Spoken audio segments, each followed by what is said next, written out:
Hey there, today we're checking out the Blackstone 22-inch gas-powered conversion pizza oven.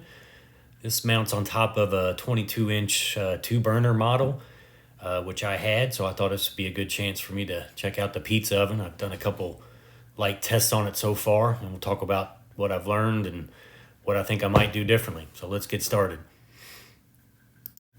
In today's video, I just want to kind of show you what this guy looks like out of the box, and by no means am I a pizza expert, but I'll show you what I learned today. So just making a simple cheese pizza, a little garlic butter and some mozzarella on it. Working with the dough, I'll tell you right now, it takes a lot of practice. It's not easy.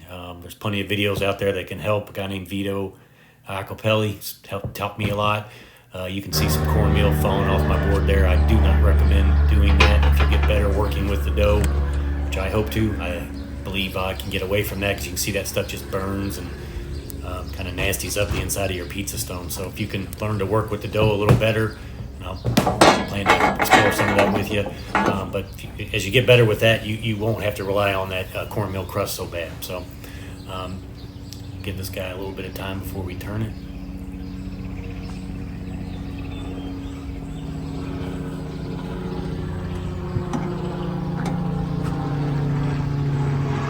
So far I've liked this oven. It does get very hot. I saw a couple of people cook on it at 500-600 degrees, which is probably a good range, because if it gets really hot, it's difficult to really get the bottom of your pizza where you want it without burning it. So this guy's running pretty hot today. I'd say we're running 650, 700, somewhere in there. And we'll go ahead and pop this door open, which already is tearing up the front of the thing, but I've got some paint for that. See what this is looking like here on our first turn. I'm using this wooden pizza peel. I think it's nice to have. I'd also recommend getting a thinner metal one. It's much better for turning. This thing's kind of clunky. And I know Uni and some other brands make just a small turning one too, so you could go a couple of different ways with that. But I'm really just trying to make a thin kind of Neapolitan style here. As you can see, I don't have a very sizable pizza because it's tough to work with. So I'll try to get better on that in the future. I've just been putting the door back on, thinking I'm keeping the heat in there. So I know you can cook without it. Don't lose too much temp, but it's a little easier to watch things. But you definitely don't want to turn your back on this pizza too long. A minute or two, you definitely could get some color on it you wouldn't want. So, and this is gas powered. I'm running it off a 20-pound tank. I've got the little conversion hose here. If you did run it off one of those smaller camping type propane tanks, I wouldn't imagine it would last long, because this thing probably uses quite a bit of gas to get the heat that it needs. So here we are. You can see it bubbling up a little bit. It's another lesson for me: if you don't cover your toppings kind of edge to edge, that's where those little bubbles and bread bubbles will pop up on you. So it's important to kind of get your coverage right as well. So lots of little small details with this pizza. But looking pretty good so far. And I've got it on the Blackstone prep card here. Had this, I like it. It works well to get some stuff outside, so you're not running in and out of the house quite so much.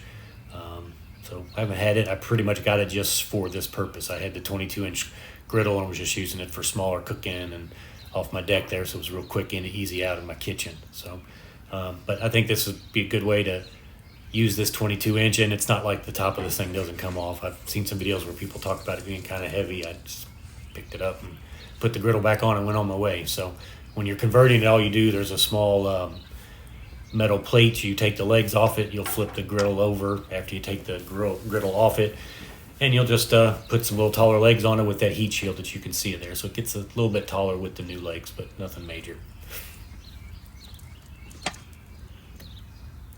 So coming along here. I think the idea is to get these things cooked in 3 to 4 minutes, definitely under 5 with this kind of heat. And I'll try some other ones with some lower heat too, because you can see you're definitely got a lot going on there with the bottom. You could easily turn the color you didn't want. I do like a little char on my pizza. I've watched some videos. Obviously not everybody does, so that's something that you'll have to just gauge for yourself. Obviously the lower temps just take a little longer and you don't have quite the char effect. But the two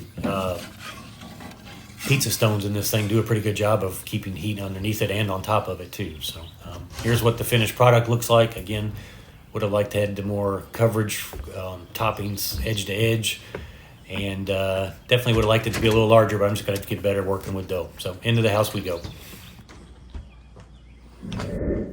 Okay, so this is what we've got off the first one, and basically what I'm looking for is, again, it's not as large as a pizza should be, and I think the topping coverage should be more side to side to keep that bubbling up and have a little more regular crust, but has that leoparding that I like. I've heard that word on some other videos, so I'll go ahead and use it here, but I don't want a real doughy pizza, like a little crunch with kind of airy, soft middle, so I think we've got that. And when I looked up garnishes for pizzas, I already had some Parmesan on there. Oregano's pretty common, so I used some of that. And I know basil's popular as well, so it's a good look at the bottom of the crust. I think that's exactly what I was looking for. Might be a little too much for some or not enough for others. That's about what I was looking for. So got this thing cut up here, and heat up some pizza sauce and had some prosciutto and basil just from messing around with pizzas here today, and go ahead and give this thing a little bit of taste and get some tomato sauce on it, not just the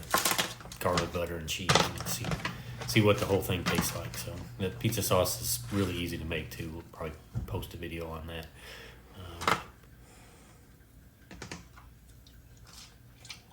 And yeah, it was really good. Had a really good crunchy crust, and on the bottom as well, and in the middle it was kind of soft and doughy and airy. Kind of looked a lot like an English muffin, which is what I think you're supposed to be going for. So I'm pretty happy with this one. Here's the end result. So appreciate you tuning in, and catch you on the next one. Thanks.